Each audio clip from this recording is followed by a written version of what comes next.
Wa qala an-nabiy sallallahu alaihi wasallam la yaruddul qada'a illa ad-du'a'u wa la yazidu fil umri illa al-bir, rawahu Tirmidzi. La yaruddu ora bisa nolak apa al-qada'a ing qada apa illa du'a'u angin donga, wala yazidu lan ora nambahi fil umri ing dalem umur apa ilal birru angin kebagusan. Wa arsyadana lan nuduhake sapa Kanjeng Nabi ing kita ila anna tariqa ijabati du'ai, maring temen setuhune carane terijabahi donga iku al istimraru kontinu utawa netepi fitolabi in dalem dungane atau barang kang dan suprih dungane wadawa mulan ngelanggengi ala suali ngatasi barang kang den suwun minallahi sangking Allah fi kulli waktin in dalam setiap saat atau waktu. Continue dungane terus, ojo leren-leren. Terus sing didungone sing dijaluk niku ojo mincela-mincili, panggah disuwun. Lek kapan jaluk duit ya jaluk duit. Ojo saiki jaluk duit sesuk salin neh. Terus pun kula angkat hadis niki keranten kathah tiyang ingkang matur bilih kula wong salwangsul donga kok dereng diijabahi, padahal Allah menyerukan di dalam Al-Qur'annya ud'uni astajib lakum. Sapa-sapa wonge sing gelem donga marang aku pasti tak sembadani. Saking menika kathah tiyang ingkang kirang kepahamanipun menanggapi ayat menika lan kirang memahami tentang apa yang menimpa dhateng kiyambakipun.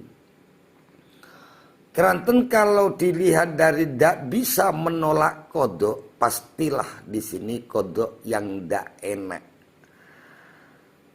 Saiki barang lek penak arep dikodok ndak kira ditolak. Ya niki barang sing ndak enak. Daf'il makruh, sesuatu yang tidak disenangi.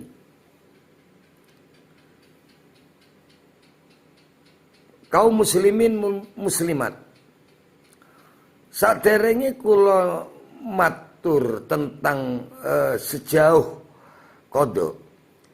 Samangken kita lihat ingkang pertama dungoni,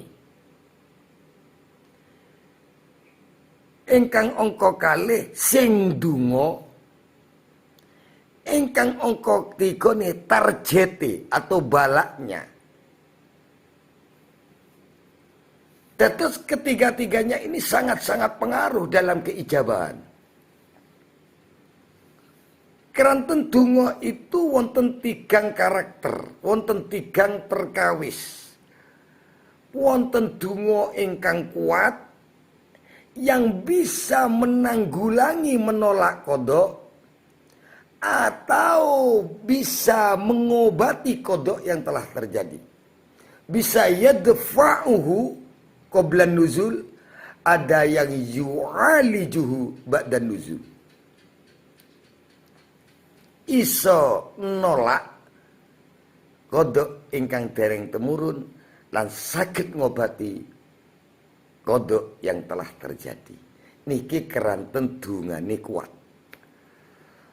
Angka kalih dungane kala wau apes, lemah, ndak kuat ngangkat. Milani keranten boten saged ngangkat sekaligus, insya Allah lambat laun akhiripun akan ada suatu reaksi keberhasilan dan keijabahan saking donga kala wau. Ingkang angka 3 taqawum, sebanding antara donga kalih targete niki sebanding. Padha kuwate utawa padha apese. Niki kisami lambat laun mangke inggih wonten reaksi ini keijabahan, kepositifan dalam ijabahan.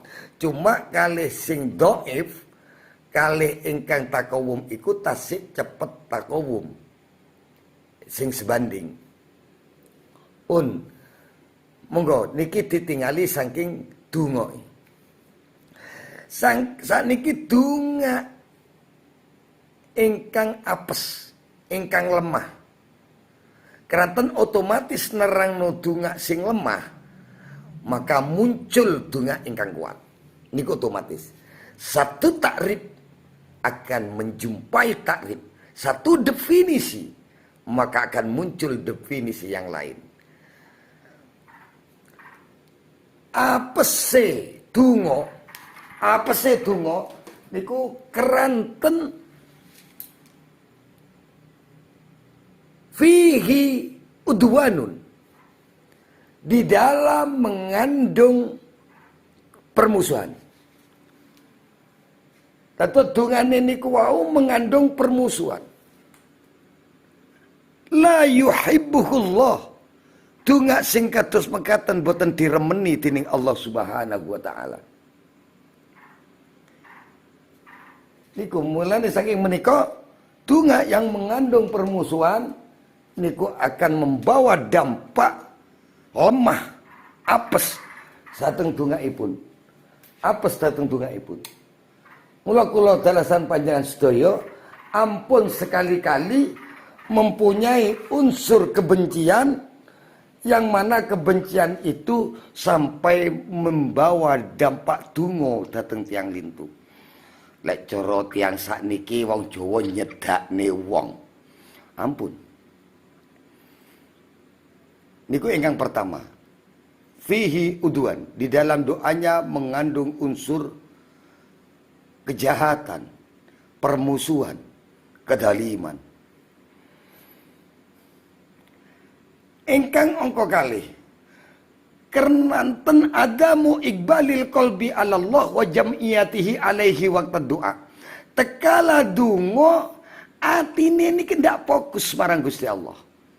Jam'iyatihi, pikirannya, tadabburnya, energiknya, harapannya ndak fokus kepada Allah. Lah lek pun boten fokus kados mekaten, ndak menghadap kepada Allah, maka niki sami kali tingkate gendewo, lengkungan busur panah. Manzilatal kaus ar-rakhwa jiddan, lembek, lemes. Lek gendewo niki busur panah tidak akan jauh lek sampai gendewo ini lemes. Fa inna sahma yakhruju minhu khurujan dha'ifa, maka busur panah tidak akan keluar dengan jauh. Ingkang angka 3 husulul manek. Husulul manek niki menghalau keijabahan. Karena makan haram, rainud dzunub alal qulub, dosanya mengkarat di dalam hati, wastilaul ghuflah, lalai di waktu dunga, lalai wasyahwah, penuh nafsu keinginan, ini aku pingin ngini, pingin ngini, walahwilan gelah-gelah basa-basi. Maka tengriki jauh dari adanya ijabah, manek minal ijabah, terhalau dia, terhalangi dia, tercegah dia dari ijabah.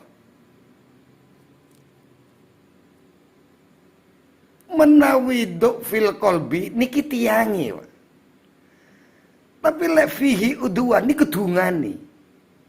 Mulane lek dungani mengandung permusuhan, kejahatan, kedoliman sulit. Lan wongi sing donga niku ora begitu mantap madhep marang Allah Subhanahu wa taala, ya sulit. Yang ketiga niki dari unsur makanannya, kepribadiannya. Itu pun pengaruh. Orang yang kepribadiannya di dalam hatinya banyak dosa, ya sulit untuk diijabahi.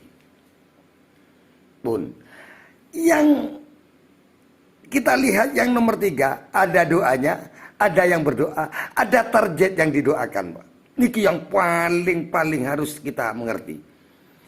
Bala, andaikan orang itu sakit, kita mau mengobati, doa kita sudah baik, mungkin hati kita di waktu mendoakan baik, tapi yang didoakan ini bagaimana, sakitnya karena apa? Kalau memang ini sakitnya itu karena ibtila Allah, oke, mungkin kita nanti sembuh. Tapi kalau ini azab dari Allah, mungkin ini sulit untuk ijabah. Karena ini termasuk khizyum minallah, termasuk hinaan dari Allah. Zalil, zul, dihinakan oleh Allah Subhanahu wa taala karena akwalnya ataupun ahwalnya atau akhlaknya yang mana dengan adanya muamalah billah itu tidak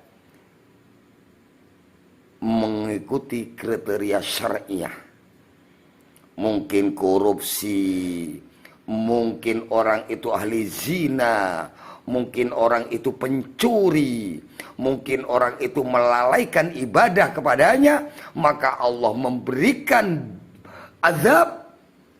Maka kalau dia pergi ke kita, umpamanya minta didoakan, oke, tapi tunggu dulu, bisa sembuh enggak? Karena ini adab Allah. Contoh sekarang, ada orang yang kaya karena korupsi. Mungkin potensinya mungkin orang ini akan diberi sakit oleh Allah yang tak kunjung sembuh sehingga hartanya sampai habis, hasil korupsinya sampai habis, dan akhirnya orang itu sembuh karena meninggal. Ya semacam itu Allah kalau mempunyai skenario kepada hambanya. Maka sekali lagi kita, kalau memang ahli makan haram, itu akan jubtilu kuwatahu wa yudha'ifu.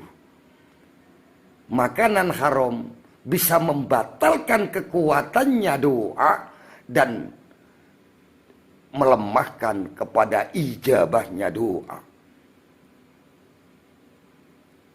Dengan ungkapan hadis, innallaha thayyibun la yaqbalu illa thayyiban. Allah itu zat yang baik, maka dia menerima hal-hal yang baik. Ini kaum muslimin wal muslimat, di mana tatkala kita menerima qada Allah,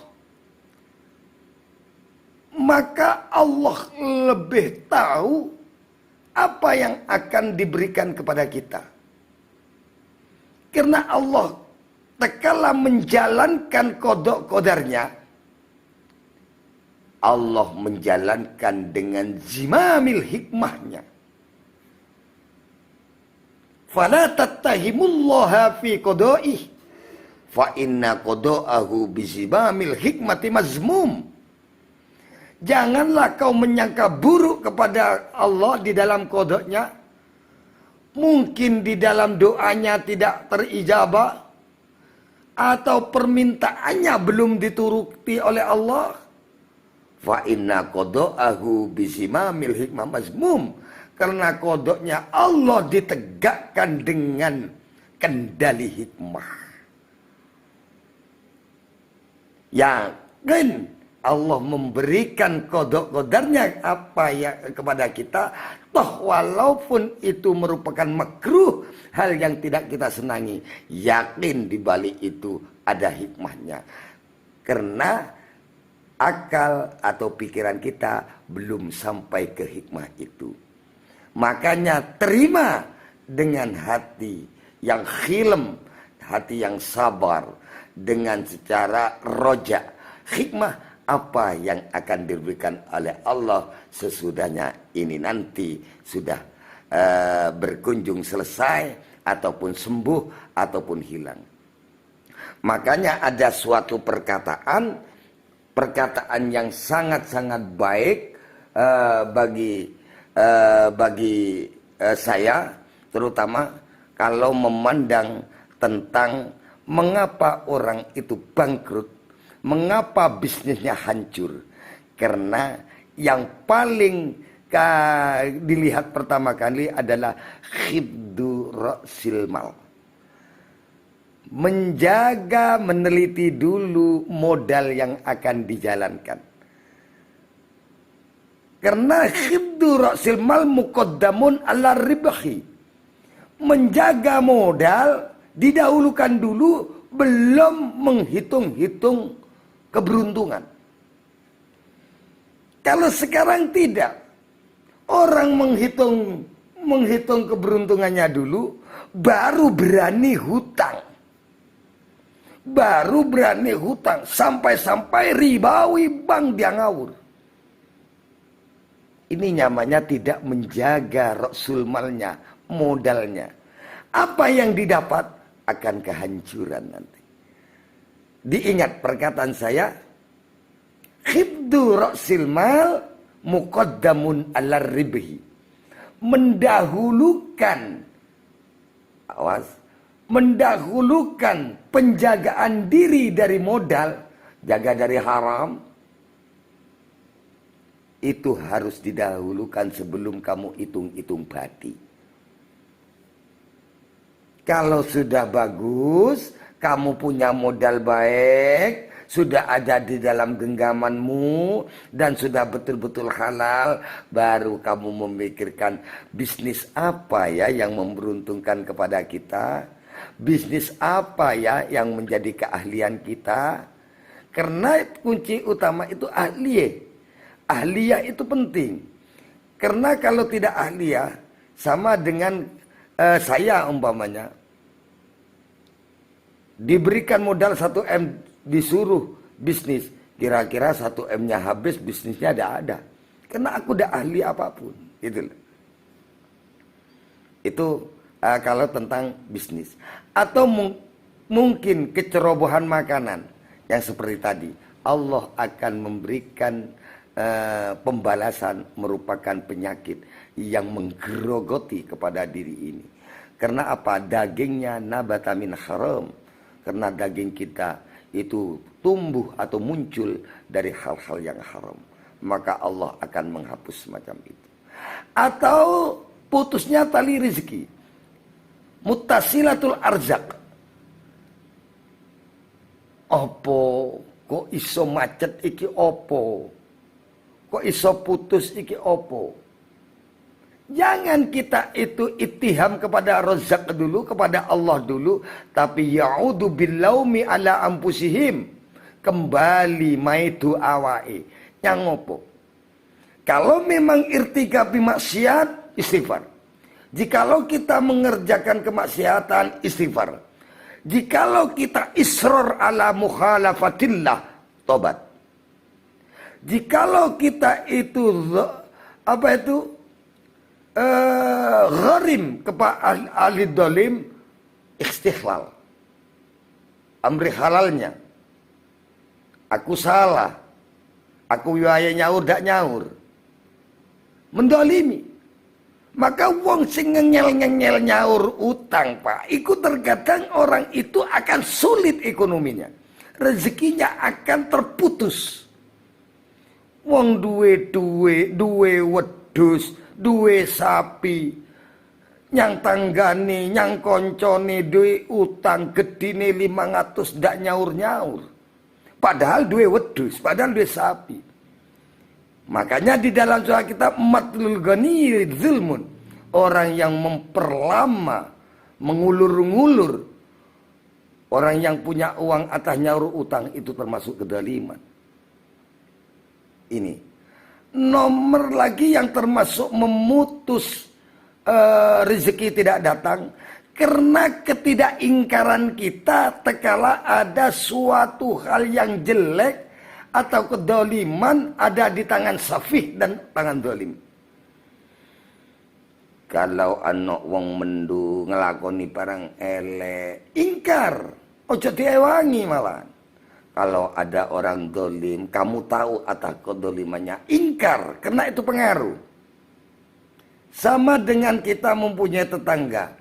Punya tetangga kita tetangga kita tidak mau ibadah, kita tidak mau ingkar, maka sama dengan kamu mempunyai pembenaran kepada tetangganya. Podo-podo itu. Maka negatifnya kamu harus menerima juga. Yang mengakibatkan terputusnya rezeki lagi, ada min fadilima an'amallahu alaihim ala man ahwajahullahu ilaihim. Ono turahan-turahan rezeki kenikmatan yang diberikan ora gelem inyang man ahwajahullahu ilaihim. Iku gare putus. Lah ono wong sing luwih putus, sedekahkan. Sedekahkan. Insya Allah dengan adanya sedekah itu mudah datangnya rezeki. Lagi yang mengakibatkan inqita'ul arzak, ndak gelem ibadah. Mulane ndak gelem ibadah bukan istighfar obate, bukan tobatnya itu tobat astagfirullahaladzim, bukan kembali, bukan. Tapi dikene iqamu dinillah kama amaro. Menegakkan agamanya Allah yang kau tinggalkan itu. Dengan menegakkan itu, otomatis kamu sama dengan menyambung kembali tali-tali rezeki yang telah putus. Kaum muslimin wal muslimat,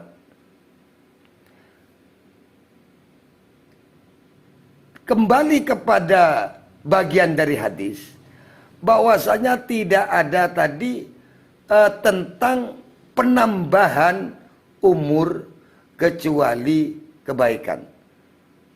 Sekali lagi aku mengatakan, memang di dalam kitab kisah-kisah dari adanya penambahan umur itu memang ada dua.